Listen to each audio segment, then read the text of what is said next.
Hello everyone, welcome to Diva Classes. Today I am with you with the topic AIDS, that is acquired immunodeficiency syndrome.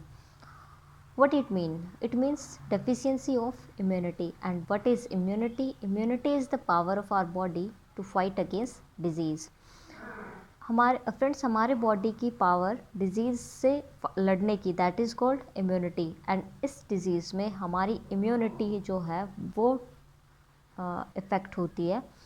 That's why it is called immunodeficiency syndrome. Why it is called syndrome? Syndrome is used for the phrase group of symptoms. इसमें बहुत सारे symptoms friends हमें देखने को मिलते हैं. That's why it is called syndrome.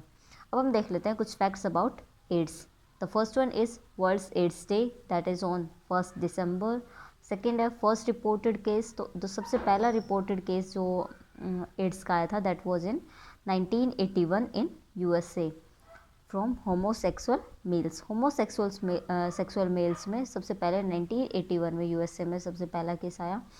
Second है India में सबसे पहला केस आया था चेन्नई में इन 1986. अगला पॉइंट है it is also called slim disease. Friends इसको स्लिम डिजीज़ भी बोलते हैं. Why it is called slim disease?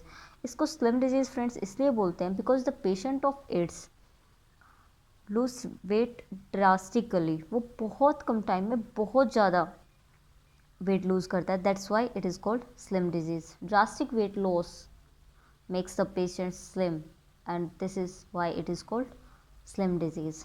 Next point है वायरस. फ्रेंड्स हमें पता है it is because of HIV virus, that is human immunodeficiency virus. It is a retro virus of from family lenti virus. जो family lenti virus है उसके एक retro virus की वजह से HIV की वजह से एड्स होता है. फ्रेंड्स जो 2019 का वर्ल्ड्स एड्स डे था उसकी थीम थी that was ending the HIV AIDS epidemic community by community. It was the theme for the World's AIDS Day 2019. Next point है first world's AIDS day was in 1988. सबसे पहले world's AIDS day कब मनाया गया? That was in 1988. अब हम देख लेते हैं कि जो रिट्रो वायरस है, जो HIV है, वो हमारी बॉडी में किस तरह एंटर करता है और किस तरह से हमारी बॉडी की सेल्स को इफ़ेक्ट करता है. तो फ्रेंड्स इस डायग्राम की हेल्प से I want to make you clear that. तो सबसे पहले ये लेते हैं हम रिट्रो वायरस. ये दिस इज़ जो रेक्टेंगुलर शेप आपको दिख रही है दैट इज़ आवर सेल. कोई भी रैंडम सेल मानना है मैंने. जो हमारी जो WBCs हैं, T हेल्पर सेल्स हैं, उनको इफ़ेक्ट करता है retrovirus cells because these cells are responsible for immunity. And इन सेल्स को जो रिट्रो वायरस है इन सेल्स पे जाके इफ़ेक्ट करेगा जिससे हमारी इम्यूनिटी क्या हो जाएगी? लो हो जाएगी. तो जो रिट्रो वायरस है वो एंटर करेगा हमारी सेल के अंदर. तो उसका जो RNA है, जेनेटिक मटेरियल RNA, वो हमारी सेल में आएगा. Then it will replicate its strand into DNA. जो RNA है वो DNA में कन्वर्ट हो जाएगा. जो RNA है that will be converted into DNA with the help of enzyme reverse transcriptase की हेल्प से DNA में कन्वर्ट होगा. देन ये जो DNA है, रिट्रो वायरस का DNA है, वो जाके हमारे DNA जो न्यूक्लियस है, दिस इज़ द न्यूक्लियस, और हमारे न्यूक्लियस में क्या है? DNA. हमारे DNA से जाके मिलेगा और एक न्यू स्ट्रैंड फॉर्म करेगा जो इफेक्टेड स्ट्रैंड होगा. जो अफेक्टेड स्ट्रैंड है वो जाके अगला वायरस फॉर्म करेगा और अगला वायरस जाके अगली सेल को रप्चर करेगा, अगली सेल को जाके इफेक्ट करेगा. किस तरह से हुआ फ्रेंड्स? रिट्रो वायरस ने एंट्री की. जो RNA है रिट्रो वायरस का वो हमारी सेल के अंदर आया. हमारी सेल में कौन प्रेजेंट है? Retro virus transcriptase enzyme. Enzyme ने क्या किया? RNA को कन्वर्ट किया DNA में. DNA ने जाके हमारे DNA के साथ स्ट्रैंडिंग की और हमारे DNA के साथ स्ट्रैंड बना के अगला अपना एक न्यू स्ट्रैंड बनाया दैट वाज अफेक्टेड DNA. और अफेक्टेड DNA ने जो नेक्स्ट वायरस है और हमारी नेक्स्ट सेल को जाके इफ़ेक्ट किया. तो ये था पूरा प्रोसेस कैसे हमारे बॉडी में जो रिट्रो वायरस है वो एंट्री करता है और किस तरह से इफ़ेक्ट करता है. अब फ्रेंड्स HIV को लेके, एड्स को लेके हमारे सोसाइटी में बहुत सारे मिसकंसेप्शंस हैं कि भाई फिज़िकल टच से, हग से, मील शेयर करने से, जो एड्स पेशेंट हैं उनके साथ मील शेयर करने से, खाना खाने से, मॉस्किटो बाइट से, कफिंग से हमें एड्स हो जाएगा। फ्रेंड्स, ऐसा बिल्कुल नहीं है।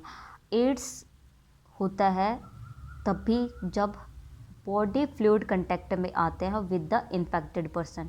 कोई पर्सन एड्स पेशेंट है, उसके बॉडी फ्लूइड किसी दूसरे पर्सन की बॉडी फ्लूइड के कंटेक्ट में आएंगे तभी एड्स होगा, अदरवाइज पॉसिबल नहीं है। फिजिकल टच से नहीं होता है, हग से नहीं होता है, किसिंग से नहीं होता है, शेयरिंग मील खाना खाने से नहीं होता है, मॉस्किटो बाइट मच्छर काटने से नहीं होता है, कफिंग कफ से भी नहीं होता। That is only because of contact. जब तक कंटेक्ट में बॉडी फ्लूइड्स नहीं आएंगे तब तक हमें एड्स नहीं होगा। अब हम देख लेते हैं ट्रांसमिशन। अब इसका ट्रांसमिशन कैसे होता है वो हम देख लेते हैं एक बार। तो फ्रेंड्स, जो मेन रूट है इसके ट्रांसमिशन का, that is sexual route. Means जैसे कोई भी इन्फेक्टेड पर्सन है, मान लो ही और she has multiple sex partners, so उसके सेक्स पार्टनर्स को भी हो जाएगा।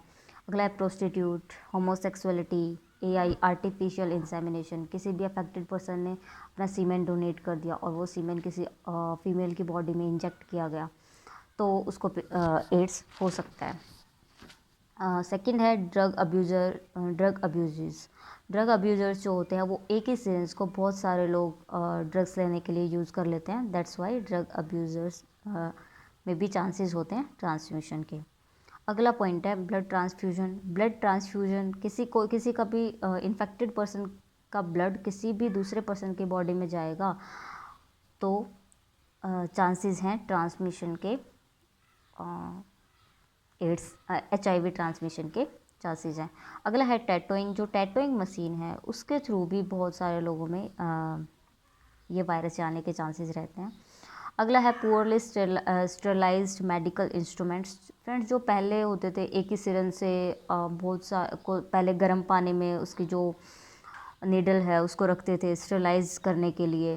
तो फ्रेंड्स, उस केस में होता था कि किसी भी इन्फेक्टेड पर्सन को के भी वही सिरंज यूज़ किया गया और कोई अदर पर्सन को भी वही सिरंज अगर यूज़ कर लिया तो उसमें चांसेस होते थे कि ट्रांसमिशन हो जाए HIV का।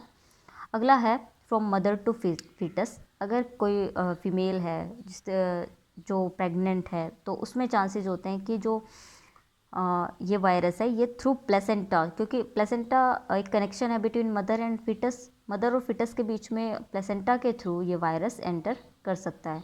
अगला है मदर टू इन्फेंट। जो मदर्स अपने बच्चों को फीड कराती हैं तो उनमें भी चांसेस हैं कि मिल्क के थ्रू बच्चे के अंदर वो वायरस जा सकता है।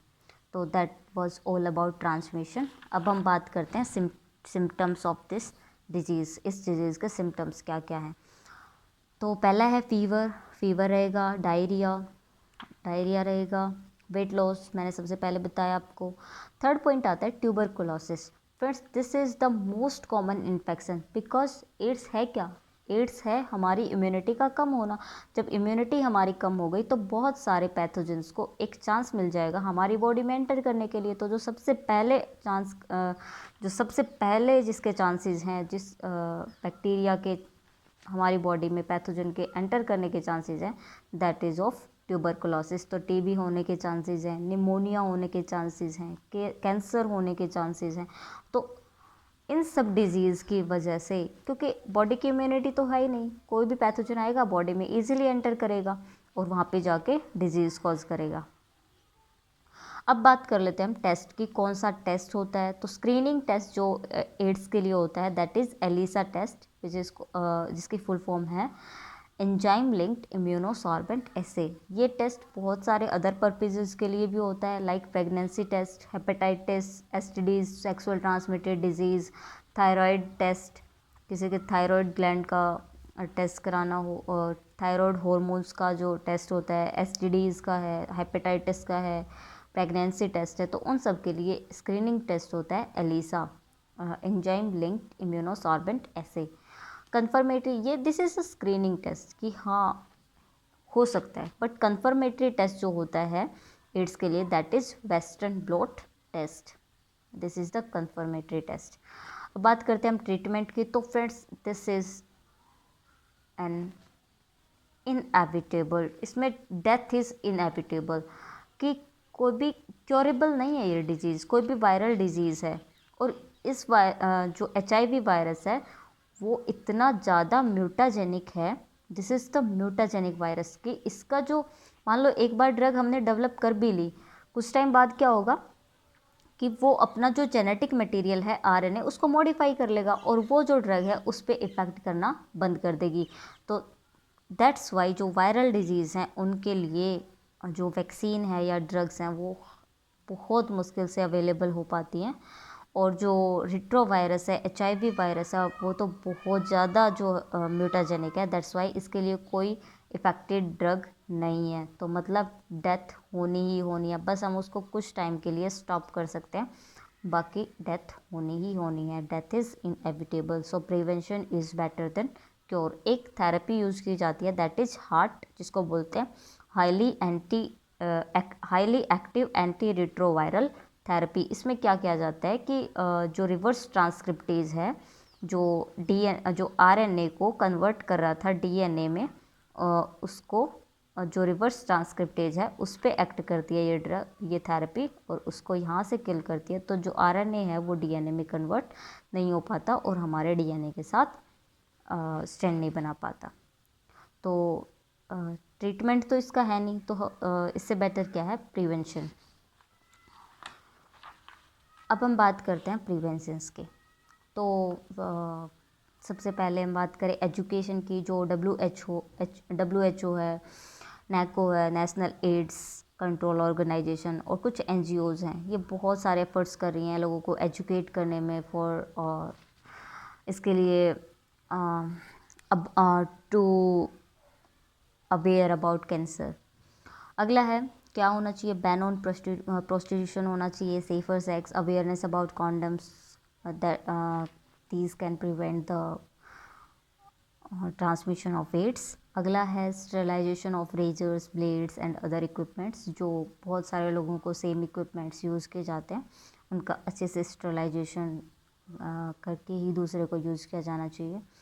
फोर्थ पॉइंट है कि हमें, जो हमारी सोसाइटी में क्या है कि जो पेशेंट्स हैं जिनको एड्स हैं उनको आइसोलेट सा कर दिया जाता है, उनको अलग सा रखा जाता है, but this is not the solution.